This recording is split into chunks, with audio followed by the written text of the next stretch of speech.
안녕하세요. 코스닥 히든 챔피언 시간입니다. 코스닥 시장 내 유망 기업을 찾아보고 전략을 세워보는 시간이죠. 하이투자증권 이상원 연구원과 함께합니다. 어서 오세요. 예, 안녕하십니까. 네, 오늘 가지고 오신 기업은 이제 최근에 주가도 많이 올랐고 관심을 많이 받았던 종목인 것 같은데 어떤 기업인지 소개 부탁드릴게요. 예, 클래시스입니다. 클래시스 같은 경우는 미용 의료기기를 만들고 있고 미용 의료기기 중에서도 주력 제품이 수링크입니다. 그래서 수링크 같은 경우에는 이 에너지 기반의 미용 의료기기는 여러 가지 레이저 기반이 있고 그다음에 초음파 기반이 있고 그다음에 다른 부분들이 있는데 수링크 같은 경우는 초음파 기기로 하이프 장비입니다. 그래서 수링크 올해 매출 비중을 보면은 1분기 기준 매출 비중은 이런 수링크 등의 주력 제품으로 한 53% 정도 차지하고 있고 그다음에 나머지가 한 소모품이 47% 정도 차지하고 있습니다.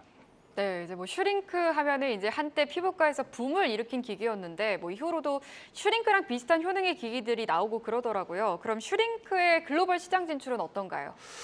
그걸 말씀드리기 전에 네. 좀 지금 미용 의료기기 시장이 핫하고 계속 올라오고 특히 우리나라뿐만 아니라 해외적으로 오르는 이유에 대해서 간단히 좀 말씀드리면 저는 두 가지 이유라고 생각하고 있는데 미용 의료기기의 일상화, 보편화가 지금 이루어지고 있으면서 팀투율이 낮은 상황에서 계속 올라가는 상황이 있다. 이렇게 보시면 될 것 같은데 일상화 측면에서는 지금 뭐 취업이라든지 뭐 결혼을 할 때 이런 미용 의료기기를 이용하는 시술들이 활발하게 좀 이루어지는 부분들이 있고 특히 비침습 의료기기가 시술이 이루어지는 이유는 뭐냐면은 흔적이 별로 없고 그다음에 회복 기간이 별로 없기 때문에 일상적으로 지금 많이 이루어지는 부분이 있고 보편화 측면에서 좀 살펴보면 지금 성형 수술보다도 가성비라든지 그다음에 접근성이 미용 의료기기 시술이 더 좋습니다. 그렇기 때문에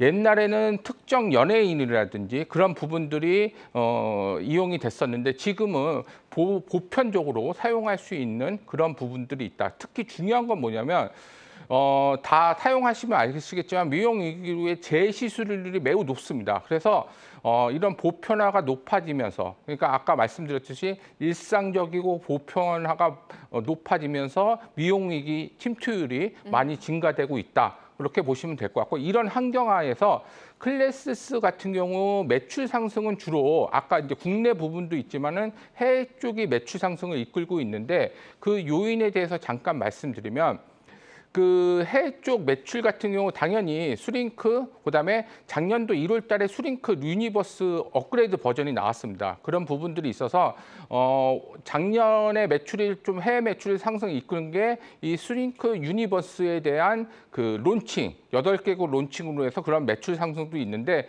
근본적인 요인에 대해서 잠깐 말씀드리면 2020년까지 그 클래시스의 해외 매출은 한 400억대 수준이었는데 2021년도에 700억대로 점프합니다. 그거는 어떤 의료기기도 똑같은 상황인데 왜 그렇게 점프했냐면 2020년도에는 코로나로 팬데믹으로 락다운이 일어났습니다. 당연히 해외 매출이 적어질 수밖에 없고 2021년도에 엔데믹이 되면서 당연히 그 기저효과로 매출이 상승되는데 이게 변곡점이 있는 게 뭐냐면은 그 미용 시술에 대한 욕구, 사용하겠다는 일상화 그런 보편화적이 코로나를 계기로 인식의 전환이 일어났습니다. 그래서 작년도도 그렇고 올해도 그런 기점으로 인해서 해외 매출이 많이 증가되고 있다. 그렇게 보시면 될 것 같습니다. 네, 그리고 또 뭐 최근에 목표가 상향 리포트가 나왔는데 이제 그 이유가 브라질 시장에 대한 잠재력 때문이라고 하더라고요.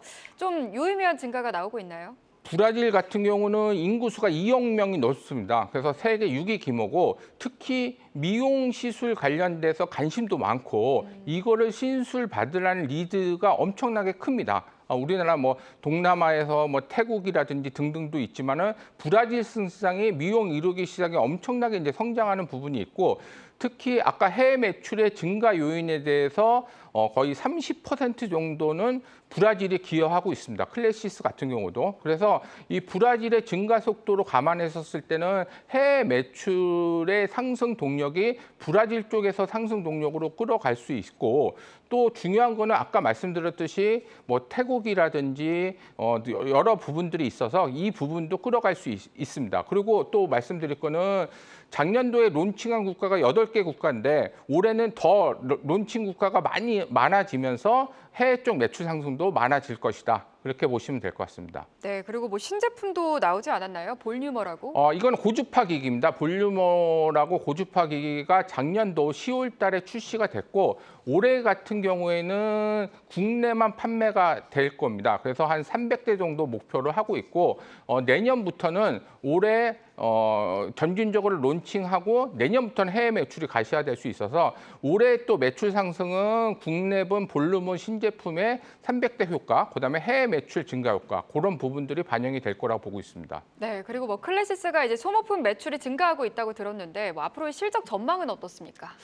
이 소모품 매출이 중요한 거는 아까 제가 1, 4분기 소모품 매출이 47% 정도 된다고 그러는데 어차피 하드웨어를 많이 깐 다음에 시술 횟수가 많아질수록 소모품이 많이 증가가 됩니다. 근데 당연히 소모품 같은 경우는 수익성이 엄청 좋습니다. 그렇기 때문에 이 회사 같은 경우는 소모품 비중이 증가될수록 영업이익률이 증가되는 구조인데 지금 현재 제가 예상하는 거는 올해 영업이익률이 거의 49%. 49% 엄청난 영업이익률입니다. 그거는 다 소모품 매출이 증가되면서 수익성이 개선되는 역할이다. 그렇기 때문에 이 클래시스의 또 가장 큰 또 주목해서 볼 포인트는 소모품 매출로 증가로 인한 수익성 개선 그런 부분들이 가장 크게 또 주목해서 볼 점이라고 보고 있습니다. 네, 근데 이제 소모품에 대한 매출이 증가할 수는 있겠지만 뭐 제가 알기로는 몇 년 전에 피부과에서 하는 뭐 슈링크 시술 가격이랑 현재 가격이랑 많이 다른 걸로 알고 있거든요. 꽤 가격이 많이 내려온 걸로 알고 있는데 그럼 그런 만큼 실적이 좀 줄어들 수밖에 없는 거 아닌가요? 아까 제가 말씀드린 국내 부분에 대해서 말씀하시는 것 같은데 해외 쪽은 계속 그 가격이 지금 유지되고 있고 침투율 자체가 지금 10% 내이기 때문에 지금 해외 쪽 매출이 자꾸 강조되면서 매출이 증가되고 수익성이 개선되는 걸 국내 쪽은 작년도에 유니버스 그 업그레이드 버전이 나와서 조금 좀 상승세가 조금 됐지만은 올해부터는 신제품 매출이 증가되는 거지 기존 매출의 증가보다는 신제품 매출의 증가로 국내 부분의 매출을 이끄는 거고 계속 말씀드리지만은 해외 쪽 매출 상승과 해외 시술 가격은 어느 정도 지금 유지하고 있고 신규로 들어가는 국가와 적이기 때문에 국내는 2017년부터 본격적으로 늘어나기 때문에 시술 가격은 떨어질 수밖에 없고 소모품만 많이 메스앗을 사용한다는 거죠. 결론적으로 계속 시술하지만은 포인트는 국내 부분이 아니라 해외 쪽이다. 그래서 소모품 매출 증가되고 해외 쪽의 ASP도 증가되면서 실적이 좋아질 수 있다. 그런 포인트로 보시면 될 것 같습니다. 네, 알겠습니다. 신제품에 대한 기대감 그리고 국내보다는 해외향 매출에 주목을 해보자라는 의견까지 들어봤습니다. 오늘은 클래시스에 대해서 얘기 나눠봤습니다. 하이투자증권 이상원 연구원과 함께했습니다. 오늘 말씀 고맙습니다. 예, 고맙습니다.